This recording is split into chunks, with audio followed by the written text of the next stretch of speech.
Hey little ones, Lee here, and just before we get started with this review, I want to give a really quick apology. I know I haven't been doing a lot of reviews lately. There's been a lot of very big changes going on in my life lately. Primarily, I'm not working out of Toronto anymore. I'm not going to get into too many details because you don't care about those, but just, right now, life's a very big transitionary period for me right now. Got a new job, and just while I get settled in and settled down with where my life is right now, I thank you for being patient with me and just ask you please continue to be a little more patient with me. And before we know it, I'll be annoying you guys with my reviews very soon. So thank you for that. Okay, R.E.D, starring Bruce Willis. Just got back in from seeing it, and I gotta say, it's a very entertaining action comedy. Basic rundown goes. I'm gonna try and keep it spoiler free, so the rundown's gonna have to be basic. I'm sorry, but the basic rundown is that Bruce Willis, he plays a retired CIA agent. Lonely guy, doesn't really have anybody in his life, so he kind of forms maybe borderline creepy kind of telephone relationship with this girl from the pension office. So as the story begins to progress, wet work agents have been sent to kill Bruce's character. He doesn't really know why, he wants to get to the bottom of it, he knows who, he knows they're CIA, but he has to find out what's going on. And unfortunately, this girl that he's got a telephone relationship with, she's also been targeted as well because he's been making 24 phone calls to her a week. So obviously they know there's something going on there. So you kind of have your little bit of mystery, whodunit going on. You have your romantic hook started up. But one of the biggest draws, obviously, people are going to want from this movie is action. You see the trailers, and you see explosions and guns and this, that, and the other thing. And it definitely will have that, but at a very slow pace. The first half hour of this movie, it had a lot of exposition to cover. A lot of story had to be explained to the audience. And it felt like it kind of dragged at times.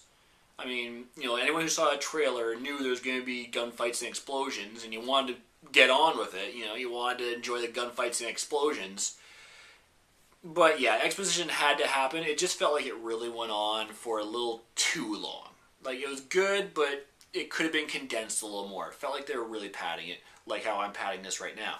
So when the story did start picking up, the action was really good. Like, it wasn't too over the top. It wasn't like The Expendables or a Michael Bay movie, but it was still very satisfying for an action fan. But it was also kept family friendly enough. I know it's really hard to have gunfights that are family friendly, but like, it didn't show excessive gore. It didn't show people's guts spilling out. I took it. I took my 62-year-old mother to see this with me, and she enjoyed it because yes, there was gunfights, but it was done so tastefully that it wouldn't affect anybody who would be bothered by something like that. So I thought that was really good cinematography.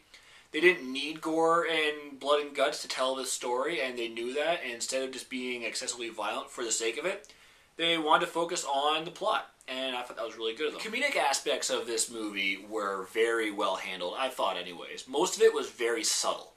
There was, obviously, a good handful of jokes that were very in your face and you couldn't miss them. But it's hard to do an action movie with comedy and not be cheesy. And this movie managed to pull it off because most of the humor was so subtle. Maybe too subtle? Nah, not too subtle. It was good. I liked how they handled the comedy of this. It didn't detract from the story. It didn't take away from the importance of the action parts, but it kept the mood light. It kept the movie enjoyable. Instead of this just being a bang bang shoot 'em up action movie, there actually was some personality to it. It was very refreshing to watch. The music, I think, kind of falls hand in hand with the comedy. Like, there's some classic rock tunes. Like, you have Aerosmith's Back in the Saddle Again, which obviously is kind of like a coming-of-age kind of song. So, I mean, that was kind of neat how they slipped it in there. But a lot of it is kind of take your traditional spy music, like a James Bond theme, and merge it with elevator music. And that was what most of this movie's score consisted of. I thought it was pretty funny. It was almost like this movie was self-aware that it was an action movie, it was a spy movie, but it was at the same time kind of spoofing all the spy movies we know and love. So I thought that was handled well.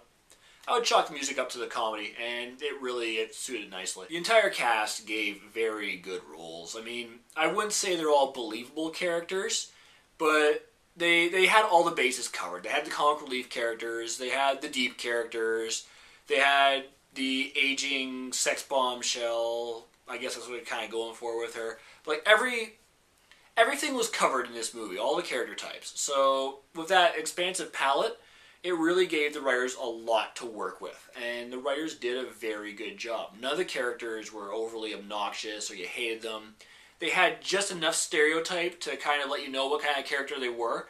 But the characters, with the exception of probably one guy, and you know who I'm talking about, with the exception of that one guy, no one's really dominated by their stereotype. And I thought all the actors did a very good job with their role. They had fun with it, and they really gave their all. And I gotta say, still to this day, Morgan Freeman is the most charming actor on the face of the planet. I don't know how he does it. Any role, he is still this suave, sophisticated, very charming guy. So more of Morgan and stuff like this would be terrific in my opinion. Final thoughts: did I like it? I definitely liked it. Will I buy it on Blu-ray? Probably. Do I recommend it? Absolutely. It's a movie that maybe you couldn't take your kids to see. It's not really a family movie, but it's a movie that's very accessible to a lot of people. It has your action, it has your comedy, it has your romance, and it's got a pretty good story. It's got some plot twists to it to kind of keep you guessing. And all in all, very enjoyable film. I thought it was really well done.